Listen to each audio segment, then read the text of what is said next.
The TSFM Hit List, the only chart where you're in the driving.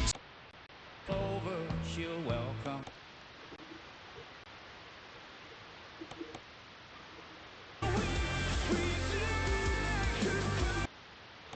This is this track is supposing Tina.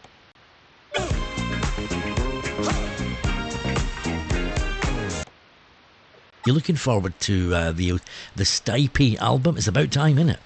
How long?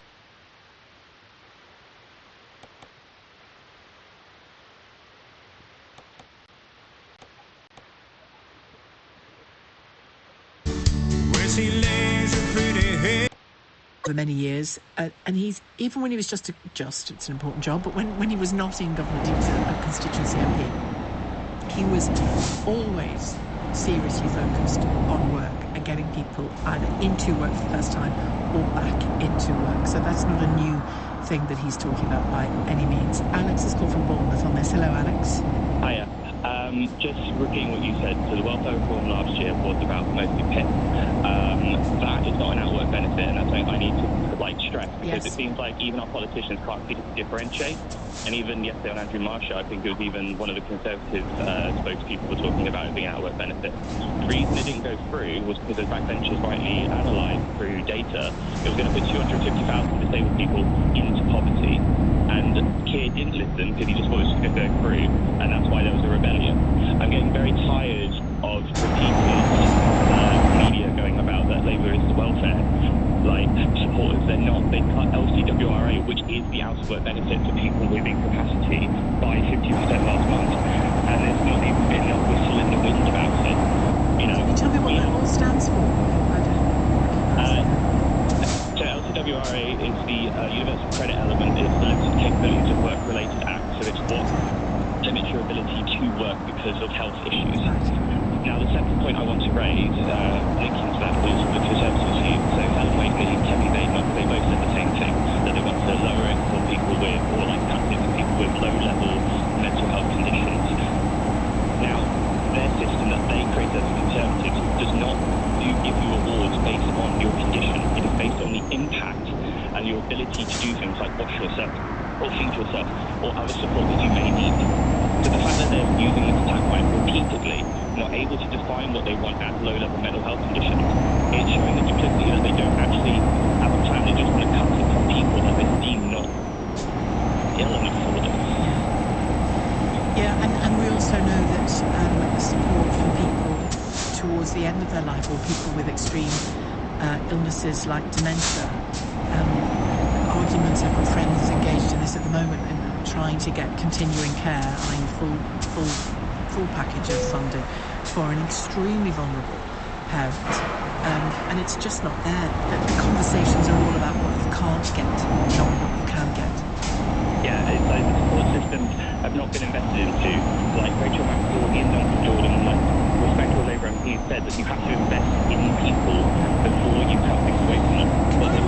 Can I also say, I think it can't just be a matter of government either. I think of the times with mild mental health problems or challenges in mind, let's say for the sake of argument, or musculoskeletal issues, for example. In my late 20s, I had it was my very late 20s. I had a very tough time with.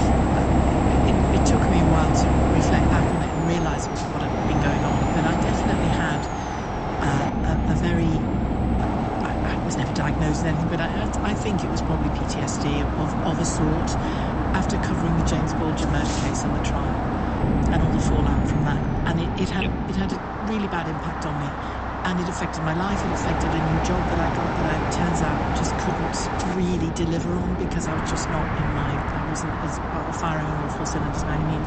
Now, it was a horrible time, but I kept working, and I was able to keep working because of considerate employers.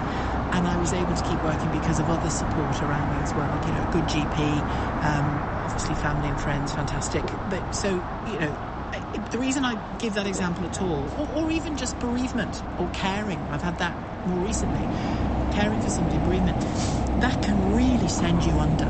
Now, it didn't send me under, and it didn't send me under because the support I got, not from the government didn't give me anything, but that's fine, the government didn't need to give me anything. But the support I got here, for example, at LBC, was second to none. And that makes a difference as well. We can't look at times in people's lives when they need welfare and only think government is the answer. Government is a big part of the answer, and government needs to be part of the developing societal structure that supports people when they need help. But government and money can't be the only bit of the answer, I think. Well, what I would say to that is I don't see government as the answer. I see government as the cause from the Labour government and the Conservative government repeatedly cutting down on social care and healthcare. Now, Labour have put a bit more into it, but it's not enough. And, like, the fact that people expect it to be instant, you can't fill a trauma like a pothole. It takes time, it takes resources, it takes energy. None of that is being invested, it's being poo-pooed away. What I would also say is that we have to be very careful when we talk about just mild mental health conditions, because when politicians use statistics like this many people are getting ADHD for blue badges, for example, or getting into this welfare, the statistics DWP gives you only show main conditions, and a lot of those mild mental health conditions, I don't even know what mild is, because it's a case-by-case basis, but for this example, those conditions are normally compounded by them having multiple conditions that make them impaired and therefore need support. And it's the problem that we are not looking through the entire lens. We're looking through the part of the lens that makes it okay for us to say, you don't deserve help, you don't deserve support. I completely agree. And I think as well, the even wider lens would show that person's family too. And the number of people who end up not working because of caring duties, I don't know the exact figure, but it's big. And that's a strain on the state as well. And again, it can't just be about welfare choices. It has to be about other policy choices to sustain people's physical and mental well-being, to sustain young people as they look for work. You know, it has to be a wider set of policies than just the welfare sort of prism, doesn't it? Yeah, but I would say that, you know, if you're dealing with specifically spikes in mental health, one of the biggest contributors to mental health is poverty and conditions being worse. So it's not saying that necessarily that people need more welfare, but we could do things like more ability to lower rent, because rent is one of the biggest elements that people take out of universal credit.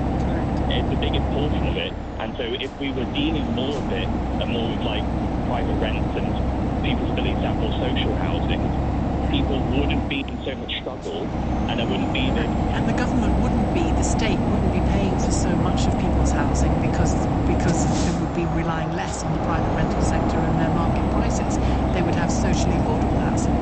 Precisely, and also it's the fact that people are saying that people with these conditions get more money on benefits, but you don't, because for one, you have to expend that on things that normal people don't have to expend to stay alive and to stay having an adequate, like, semblance of life. So I think these are important. I agree with you. I think they are important. But do you accept that it needs looking at, Alex? Yes, but not in terms of what we should cut. It should be in what we should invest in and what we should be supporting people with. And I feel like Pat McFadden's comments and even Labour's government's comments about it being like PIP being pocket money for people, or people are taking the mick like Liz Kendall did last year, this shows their government doesn't have an attitude where they want to help people. They just want to fill potholes for the people. All right, thank you very much indeed, Alex. Alex calling from Bournemouth. More of your calls after the news headlines. It is 3:31 and Matt Hewitt has an update. The head of the Royal Navy says he's deeply saddened that 3 crew members have died in a helicopter crash. The Merlin craft came down in the early hours of this morning on the edge of Dartmoor in Devon. The Prime Minister has accused Nigel Farage of exploiting the death of the student Henry Novak.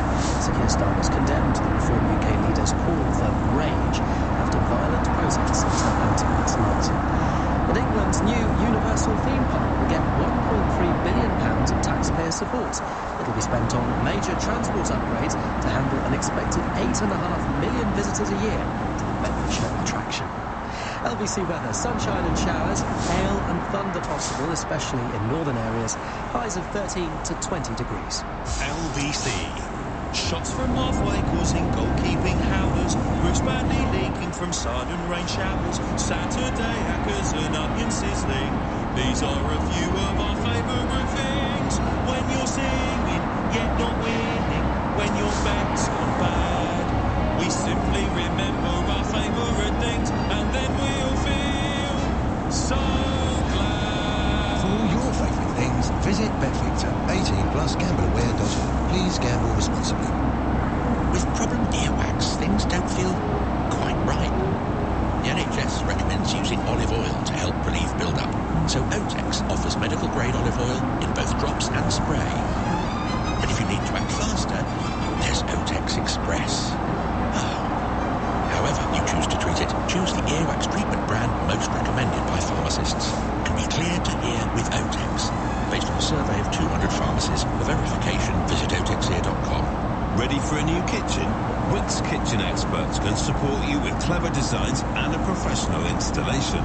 Book your free kitchen design appointment at Wix. Serious about the right vitamins for you and your family? Trust Vitabiotics, the UK's #1 vitamin company for expert nutritional care for every age and lifestyle. Vitamins for everyone, including well man, well woman, well baby and well kid. From Boots, pharmacies and Vitabiotics.com. For #1 verification, see Vitabiotics.com. My darling, the carriage awaits. The Duchess herself will be there. But what if he's already in the ballroom, waiting? Sorry, are we getting off here? Huh? Oh, no. Next stop. Lose yourself in a thrilling romantasy story. Think again. Take the train with Southeastern. Choose from our range of tickets. Buy direct from us and pay no booking fees. Southeastern. Leading Britain's conversation. This is LBC with Sheila Fogarty. Text 84850. Now, it's worth remembering as part of our conversation about welfare, not just the question of whether Labour is too much a party of welfare and too little a party of work, given its origins, were about working people, still are about working people. There was a conversation last night where the LBC's deputy political editor is going to reflect on and review for us between Andrew Marr and Lord George Robertson, former head of NATO.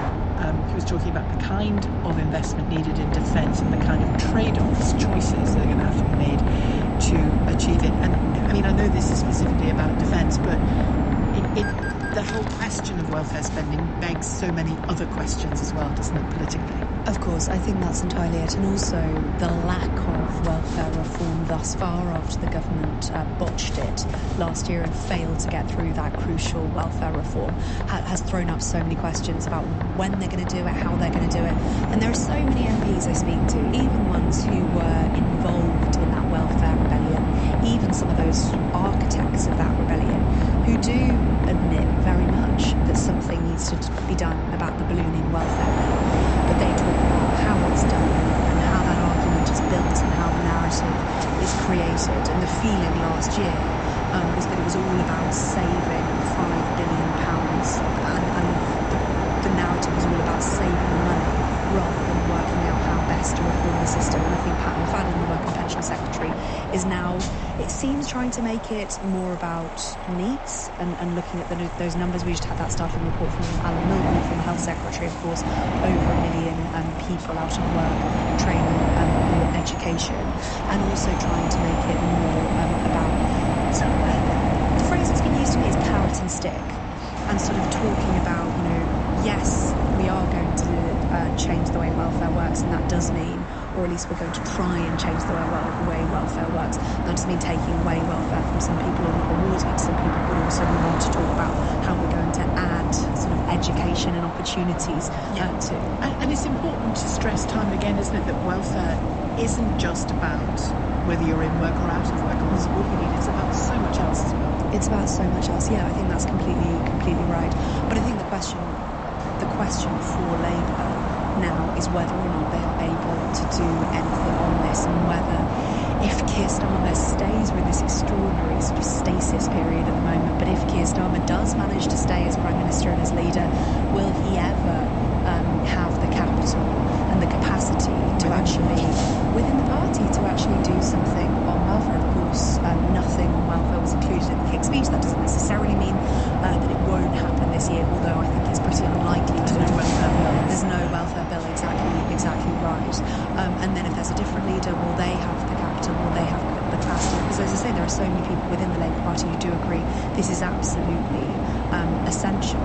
And there are other things that need paying for, like, of course, defence. And there was this extraordinary intervention last night from George Robertson, Lord Robertson, who is the author of the Strategic Defence Review, which almost came out a year to the day. And today he's also former NATO Secretary, big sort of Labour figure.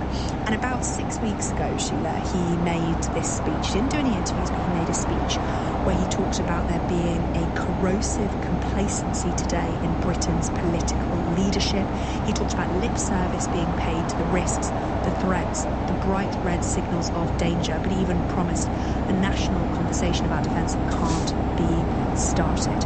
And he was, I think, angry about many things, but one of the things he was really angry about was this long-awaited defence investment plan, which was supposed to be published last autumn, which effectively is sort of it's supposed to go along with the Strategic Defence Review, basically how to sort of pay for everything, how to pay for the equipment, the defence infrastructure, and how that's going to be funded over the coming decade. So 6 weeks ago he made this speech, hasn't done any broadcast interviews, and last night he spoke to our colleague Andrew Marr, and one of the startling things he said was exactly what we have been saying, talking about the Parliamentary Labour Party, and he was saying that they are going to have to be ready for trade-offs on this. What I want to be sure is that the members of the Parliamentary Labour Party, new MPs especially, recognise that it's going to involve trade-off. If there is no money, extra money. When this great plan finally arrives, and it's been coming very soon for quite a while, when it finally arrives, there will be pain. There will be pain. Inevitably, there will have to be trade-off. If the country is going to be safe, if we're going to discharge our obligations to the NATO commitment of an extra 3.5% of GDP on defence, and that's you're talking about multi-billions of pounds, then it'll have to come, presumably, from other departmental budgets, and people will have to be prepared for it, and will have to put up with that if they want their constituents to be safe. Andrew Marr also quoted that WhatsApp message from Pat McFadden, who, when he was Cabinet Office Minister, now of course he's working Pensions Secretary, that infamous message already that he had endless meetings with Labour MPs where he was asking where they could get more taxes to spend more on welfare. And Andrew Marr asked whether or not the PLP was basically ready. MPs are going to have to be ready for the trade-off. They're going to have to recognise that their constituents are in peril at the moment, and that if that is going to be sorted, after a year of the strategic defence review, we're actually no safer than we were this time last year. If anything, we are even more at peril because our aggressive adversaries are flexing their muscles all the time, and therefore the trade-offs will be necessary and will have to be accepted. So what reactions have there? So there's been quite a lot of reaction from Labour MPs on this, and some of them, Labour MPs, says to me, my own view is there is going to be a point where we are possibly forced into making the trade-offs. Hopefully it isn't conflict in even more of Europe or an even more acute global financial crisis, but there will come a point where if we don't make decisions in a hard-nosed but compassionate way, the situation will end up controlled. That's interesting. The way that's worded is very interesting because it sounds like I don't know who it is, but it sounds like a person who's prepared to wait until, instead of making cogent, well-prepared decisions before the you-know-what hits the fan, they might wait until the you-know-what hits the fan. I think there are people like that. I think this person doesn't think that, because they also said to me that the Parliamentary Labour Party has to come to terms with the reality that we're in the position of reallocating resources and we need to make these difficult decisions. But there are definitely Labour MPs who simply want to sort of put their hands over their ears and not do it. But I think there are Labour MPs who really do understand. But these trade-offs are going to be really, really difficult. I think it requires work on both sides, doesn't it? It requires work from the MPs, but it requires work from the leadership, whoever it is, to really get a proper engagement and say, we are going to have to design a policy. You've shown me once I can't force it on you because there are so many of you who can vote me down if you want. But do you want to be in the tent helping us design it? And then we'll deliver it as fairly and as laboury as we can. I mean, how you bring people with you, that's a bigger job than I can answer, but it is the job of the leader. It is the job of the leader. The trouble with getting lots of Labour MPs involved, and I think that would have helped last time, for the record, had more Labour MPs been involved from an earlier stage and been able to feel like they shaped it and it not felt it was like specifically about that amount of money that needed to be saved. Then potentially there would have been a different outcome. But the trouble with involving lots of different Labour MPs is lots of different Labour MPs think very different things about welfare. Lots and lots and lots of them. But the conversation still has to be had in both directions, doesn't it? Yes, and the trouble with last time was that, you had cabinet ministers, you had Angela Rayner, who then of course was a deputy prime minister. You had all of these very senior people at the 11th hour phoning all of the rebels and sort of going between the Prime Minister and the parliamentary Labour backbenchers and trying to come up with some sort of solution. But in the end, it all felt it was too late. And I remember having a conversation with somebody who works in Number 10 after that failed vote, a few months after that failed vote, and they basically said, obviously it did go through, something went through in the end, but they basically said that it was at that moment that the government was sort of unable to really do anything, make any difficult decisions, because that had been such a difficult moment for them where they had basically lost against their Parliamentary Labour Party. And so, as you say, if they are going to tackle this issue again, and if they're going to need to, because they need money for defence, they need to publish that Defence Investment Plan, which I should say as well, Lord Robertson does think will come well before July the 7th, which is the NATO summit, then they are going to need buy-in. And they're terrified of being accused of bringing back austerity, aren't they? Yes, I think... And actually, it might amount to something like that, for all we know. I don't think we know what it is going to look like at this stage, but I think if Lord Robertson, who is obviously extremely well plugged in, having conversations with people in the top of the Labour Party, that was very much what he insinuated yesterday when he was speaking to our colleague Andrew Marr. He is basically saying this is going to be difficult. There are going to be very difficult trade-offs. We are talking about a huge amount of money. And he also, just on a side note, said that he didn't think the Labour Party was doing itself any favours at the moment when he was asked about the sort of chaos that was going on within the leadership. But then he said neither at any of the other political parties. He always struck me and strikes me, when he was in politics, he always struck me as a man who could convince you one way or another of doing things his way. I don't know him well enough to know whether that's true, but persuasive. Yeah. Anyway, we'll see. Thank you very much indeed, Aggie Chambry, LBC's Deputy Political Editor. More of your calls on welfare, on Labour, and where we go next is 3:45. Coming up at 4 on LBC, Tom Swarbrick.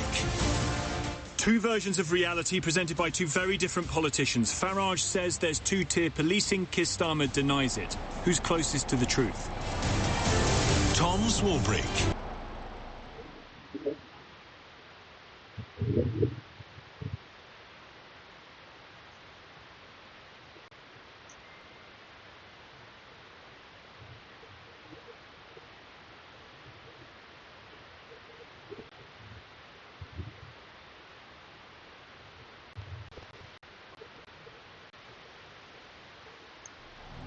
And print herself a pay rise for unbeatable prices on printer ink and toner.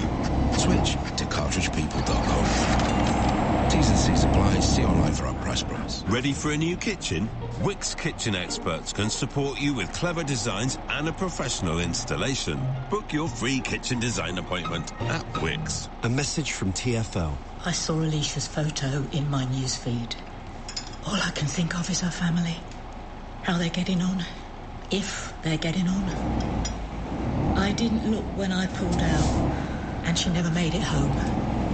Sounds crazy, but it felt like her motorbike came out of nowhere. But I know the truth. I didn't look again. Drivers, take another look, not a life. To the Mayor of London and TfL, every journey matters. This Saturday, the £12 million lotto jackpot must be won. Must be won. Must be what? Must be what? Must be what? Yes, the lotto jackpot must be won this Saturday. What are you waiting for? Get your ticket today. Lotto from the National Lottery. It could be you. Rules and procedures apply. Players must be 18 or over. So let me get this straight. You pack the sleeping bags? Yes. Mosquito repellent? Yes. And flipping badminton rackets? Obviously. But somehow, the tent is still at home. Well, technically the garage. Look, on the ring cameras, you can see it there. Oh. And there. Hey, where are you going? To a hotel, Neil. Come on, kids. Yay! Always know what's happening at home with Ring. Available now at ring.com and selected retailers. Get iPhone 17 in the Vodafone Business Summer Sale. iPhone 17 is built for business with all-day battery life and the powerful A19 chip for fast, efficient performance. Experience it all on the best network for business and save £300. Hurry, offer ends the 22nd of July. Vodafone Business. Businesses with up to 9 employees only. Based on iPhone 17 and 24-month unlimited airtime plan. Best network is awarded at the Mobile Industry Awards. Saving calculated over 36 months. This is LBC. Message Sheila Fogarty on WhatsApp now on 0345 60 60 973. Anthony has texted saying, get rid of PIP for mild mental health conditions, invest in NHS mental health services, cancel the triple lock on pensions, means test the state pension. That's from Anthony. Michael sees things a little differently, I think. You can't claim benefits for moderate anxiety or depression. Jeremy Hunt et al. Are completely removed from the reality of the world that we live in.